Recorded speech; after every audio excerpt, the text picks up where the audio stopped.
question is the bill now be read a second time, and I call the member for Fisher. Thanks, Madam Deputy Speaker. Well, 8 months in, I'm glad to see that the Labor Party is still running with the previous coalition government's policies. And why wouldn't they? The coalition delivered record funding and historic reform to higher education and further education. In government, we undertook a significant piece of work to review the government's investment in research to drive greater benefits for our economy. What we discovered was that whilst we undertook world-leading research and published more than 100,000 academic papers, as a nation, we often don't do a lot with that research beyond the initial exploration. So when in government, we consulted industry, we came up with a plan and we took action, because that's what Australians expect of their governments.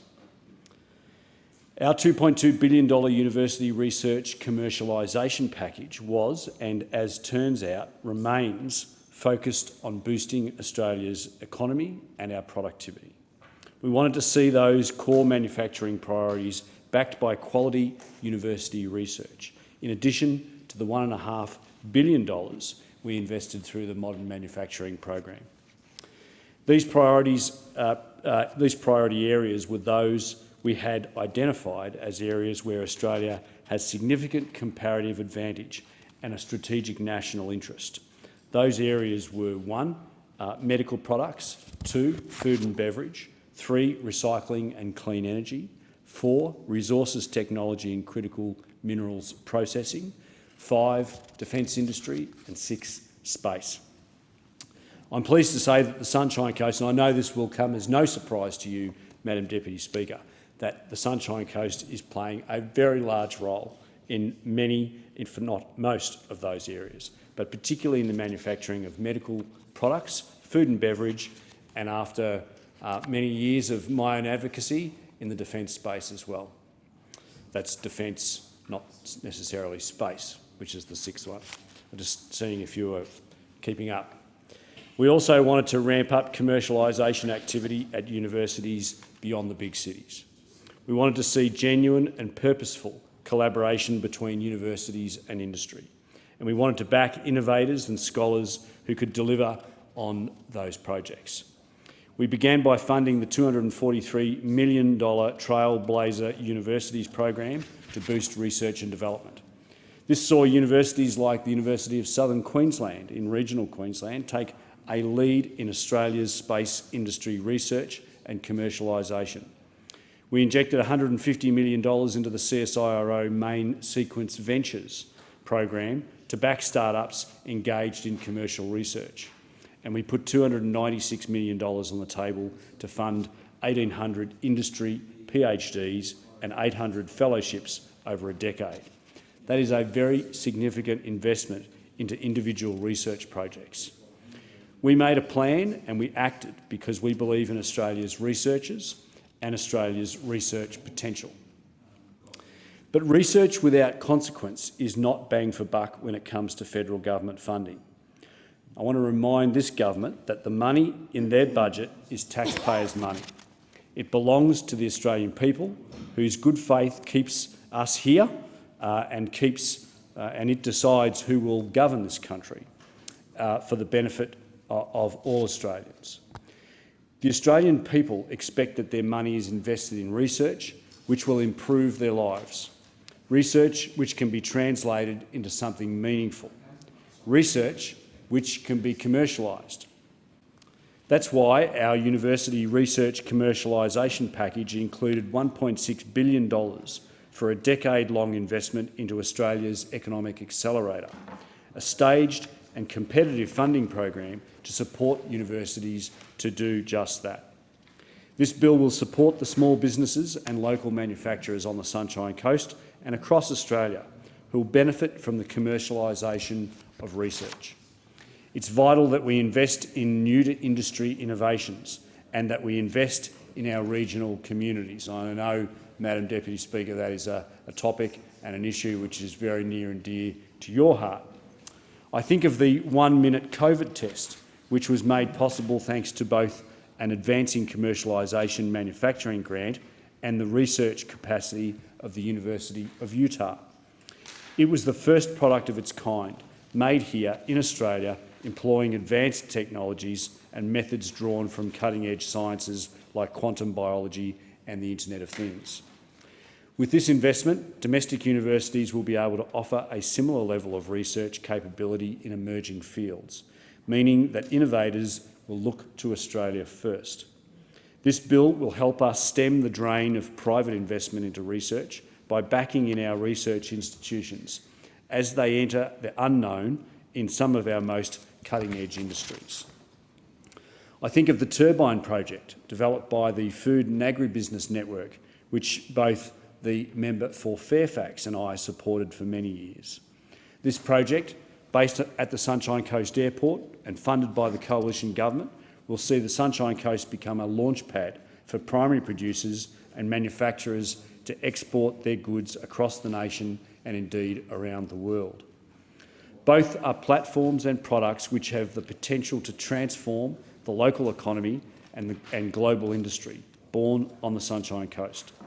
And I think it's important to note that these were not ideas cooked up in the CBDs of Brisbane or Sydney or Melbourne, or even here in Canberra. These were created in regional Australia by regional Australian innovators. With the support of the federal government, they've been able to translate their ideas into marketable and market-supporting products and services. To that end, I'm particularly keen to see regional universities afforded their fair share of investment under this package.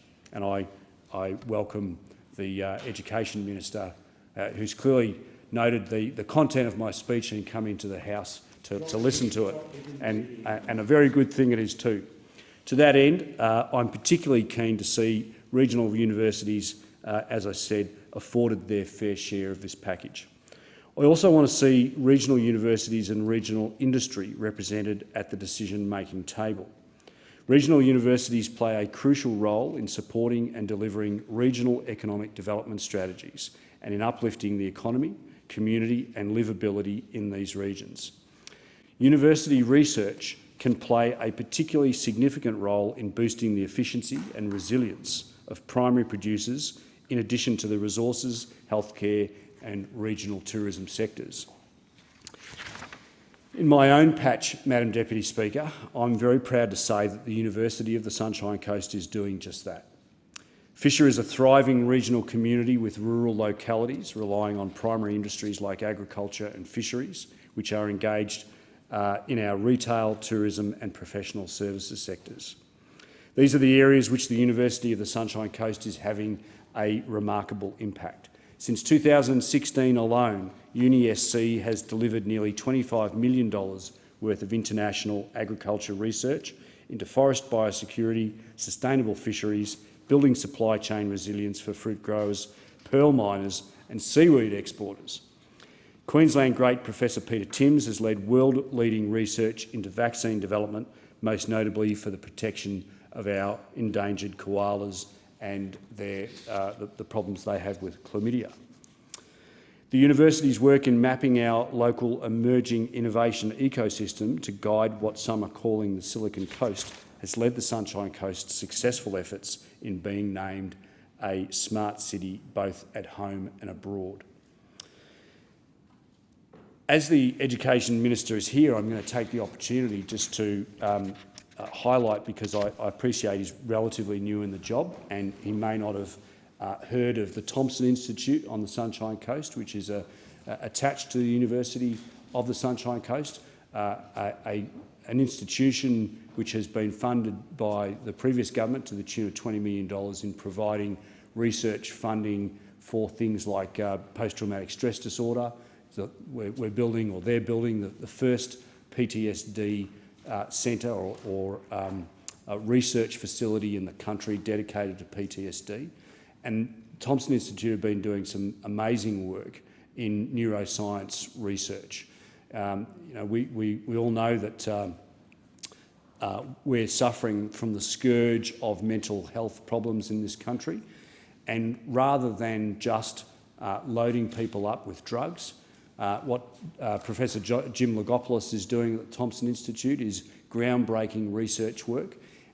We funded an MRI, a particular type of MRI machine to go into the Thomson Institute, which they take samples, not physical samples of the brain, but electronic samples of the brain, and they look in detail at what particular drugs, how they're impacting upon people who suffer from various mental illnesses. Groundbreaking research, and I want to take that opportunity just to remind the Education Minister here about the great work that Thomson Institute does, because it's not only a research facility, but it's also a teaching facility as well. Now, the function and governance of the program that I'm talking about here today under this bill is not just about a pool of funds to be dished out willy-nilly. And from the initial proof of concept through the difficult period of trial and testing to commercial realisation, universities will be evaluated and supported. This is about attracting projects with high commercialisation potential, projects which are scalable and ready to progress.